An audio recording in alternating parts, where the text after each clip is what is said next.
Ese sonido, nadie quiere escucharlo. Un golpe seco, metal contra metal, y luego ese silencio horrible. Uf, sí.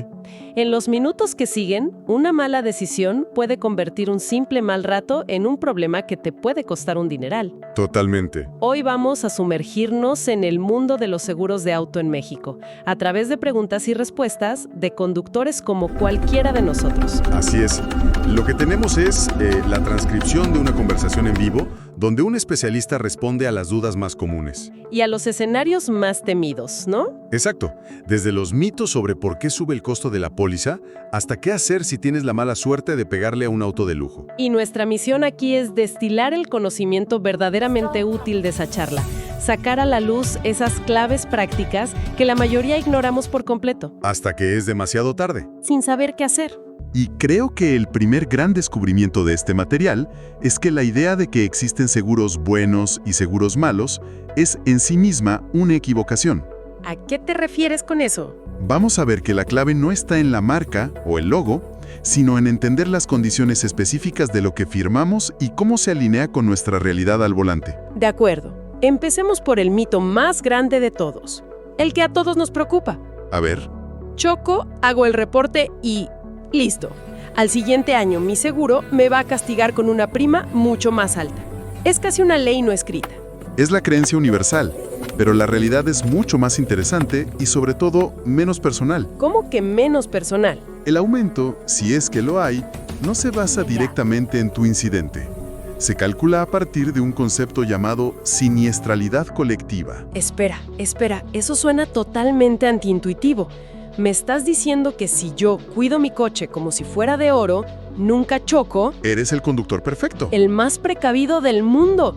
Pero a un montón de desconocidos que tienen el mismo modelo que yo, les da por ser imprudentes o tener mala suerte, ¿a mí me van a subir el precio? Pues sí, Híjole, eso se siente hasta injusto. puede sentirse así, pero es la base del seguro.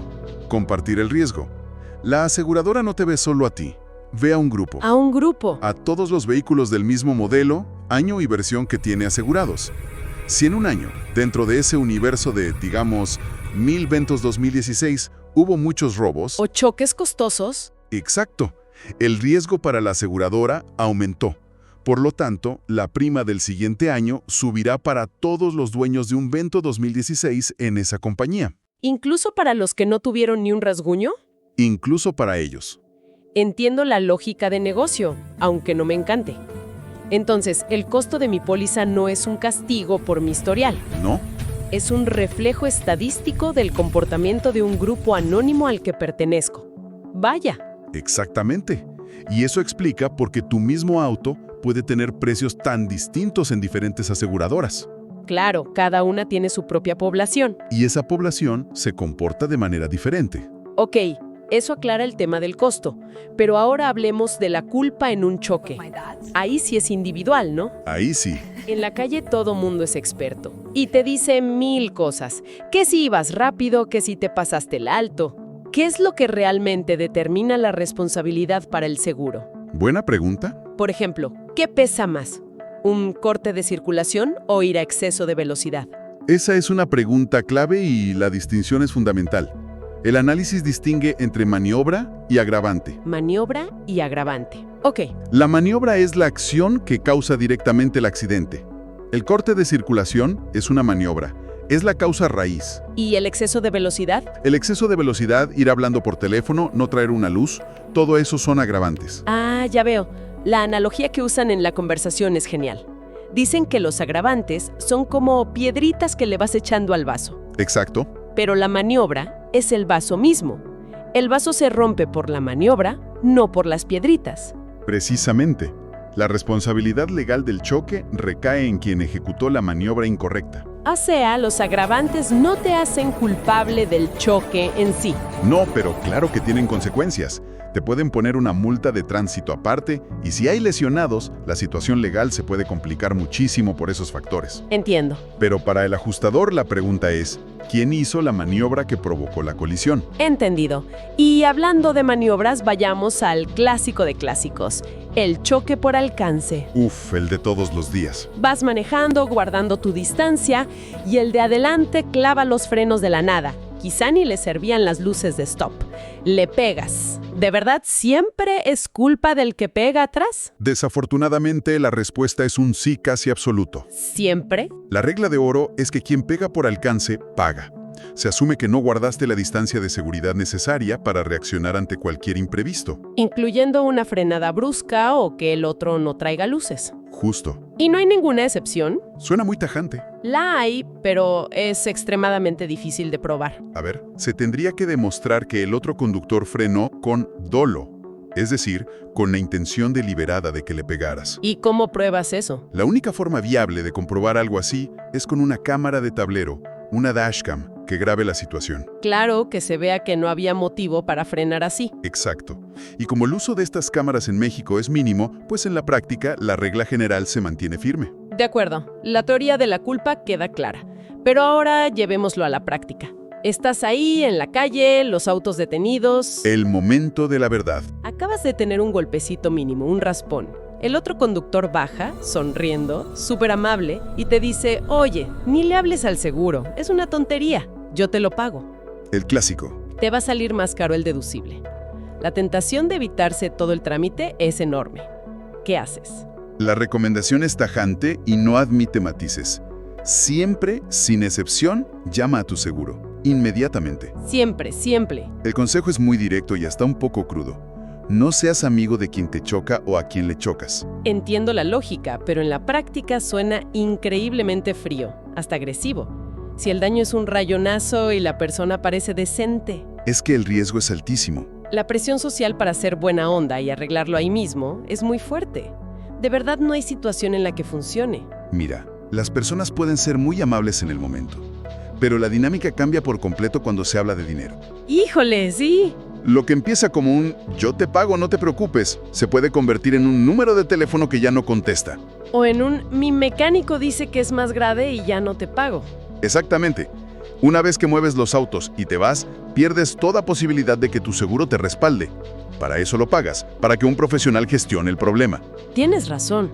La amabilidad se puede evaporar muy rápido. Ahora, un escenario muy práctico que se planteó. ¿Qué pasa si el choque es en un lugar sin señal de celular?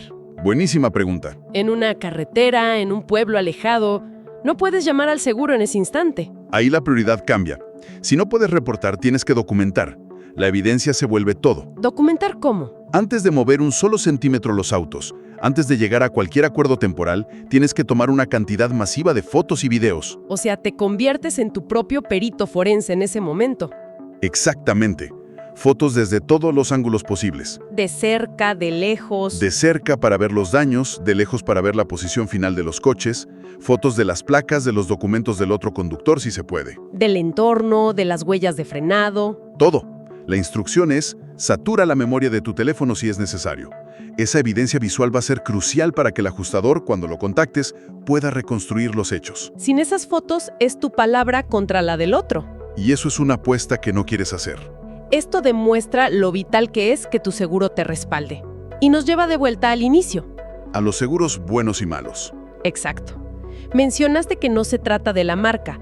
Si no es el logo, entonces, ¿en qué diablos nos tenemos que fijar al contratar una póliza? Aquí es donde separamos una cobertura promedio de una excelente.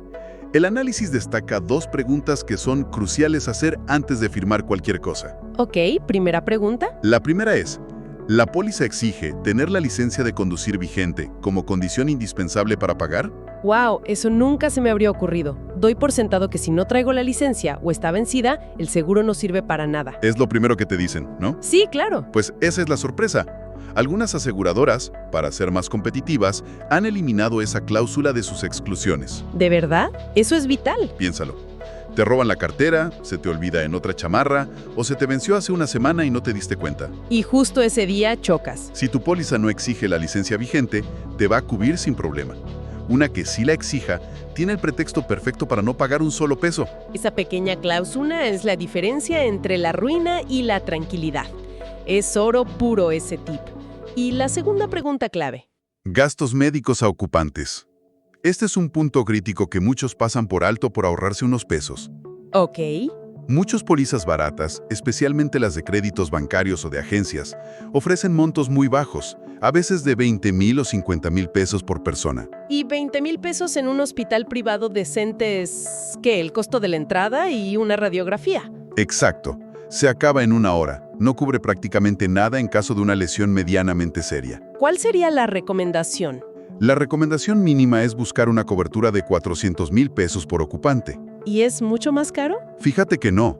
La diferencia en el costo anual de la póliza por aumentar esa suma es mínima, a veces unos cientos de pesos al año. Pero la diferencia en protección para ti y tu familia Es abismal. es probablemente la inversión más rentable que puedes hacer en tu seguro. De acuerdo, esos 2 puntos son increíblemente claros. Ahora, entremos en escenarios específicos. ¿Qué pasa si conduzco para una plataforma como Uber o Didi, pero choco cuando no estoy en línea en la app? Es una zona gris muy peligrosa. En un viaje personal, digamos. Las aseguradoras son muy buenas para investigar el uso real del vehículo. Si tu auto está registrado en una de estas plataformas, lo correcto es tener una póliza de uso comercial. O de plataforma, ¿no? O transporte de plataforma, sí. Son más caras, claro, porque el coche está mucho más tiempo en la calle y el riesgo es mayor. Pero la gente intenta ahorrarse ese costo con una póliza particular. Y ahí está la trampa. Si tienes un siniestro, incluso en un viaje personal, pero la aseguradora descubre que el auto está en la plataforma, Te investigan. pueden argumentar que hubo una declaración incorrecta del riesgo al momento de contratar. Y eso les da la base para invalidar la póliza y negarse a pagar por completo. Híjole, o sea, un ahorro que puede terminar costando cientos de miles de pesos. Exacto. El riesgo es declarar un uso que no es el real. Entendido. Ahora, la pesadilla máxima. Vas en el tráfico, un pequeño descuido y ¡pum! Le das un rozón a un Lamborghini. El terror de todos. ¿Mi seguro realmente cubre algo así? ¿O es momento de vender la casa? Respira tranquilo. Lo más probable es que sí te cubra y que no sea la catástrofe que imaginas. ¿En serio? Primero, para eso existen las coberturas de responsabilidad civil. Por eso se recomienda contratar sumas altas, de al menos 4 a 7 millones de pesos. ¿Ok?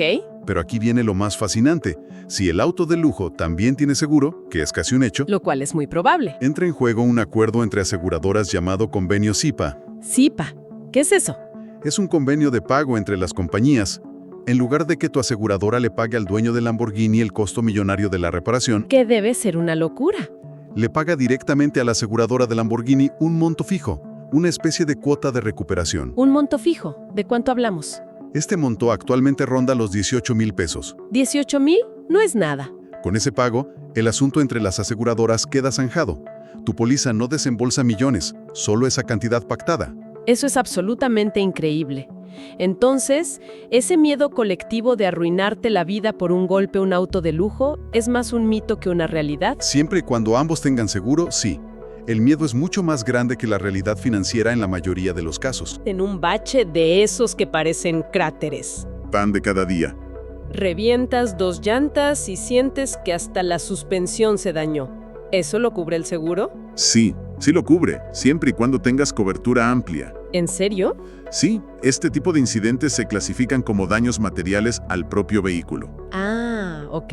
La aseguradora se hará cargo de la reparación o el reemplazo de las piezas una vez que cubras tu deducible correspondiente. No es un extra. O sea que se trata como si hubieras chocado, pero el culpable es el bache. Exacto. El evento que causó el daño fue la colisión contra el bache. Está cubierto. Perfecto. Entonces, si tuviera que resumir lo que hemos desglosado hoy, diría esto. Primero, el precio de tu seguro no es un castigo personal, es una estadística de grupo. Correcto. Segundo, en la escena de un choque, tu mejor amigo no es la amabilidad del otro, sino tu teléfono para llamar al seguro. Sin duda. Y tercero, y quizá lo más importante, el verdadero valor de tu póliza no está en el logo, sino en cláusulas específicas como la de la licencia y en tener montos de gastos médicos que de verdad te protejan. Es una excelente síntesis. Toda la conversación se centra, lógicamente, en la reacción, en qué hacer después de que ocurre el accidente. Claro, pero hay algo más allá. Creo que todo esto nos deja con una pregunta interesante para reflexionar. A ver, Si de verdad interiorizamos esta idea de la siniestralidad colectiva, que el costo de mi seguro depende del comportamiento de miles de personas con un auto idéntico al mío, ajá, ¿Cómo cambiaría nuestra forma de manejar al saber que no solo nos cuidamos a nosotros mismos, sino que estamos, literalmente, cuidando la inversión y la seguridad de toda una comunidad invisible de conductores con la que compartimos un riesgo colectivo?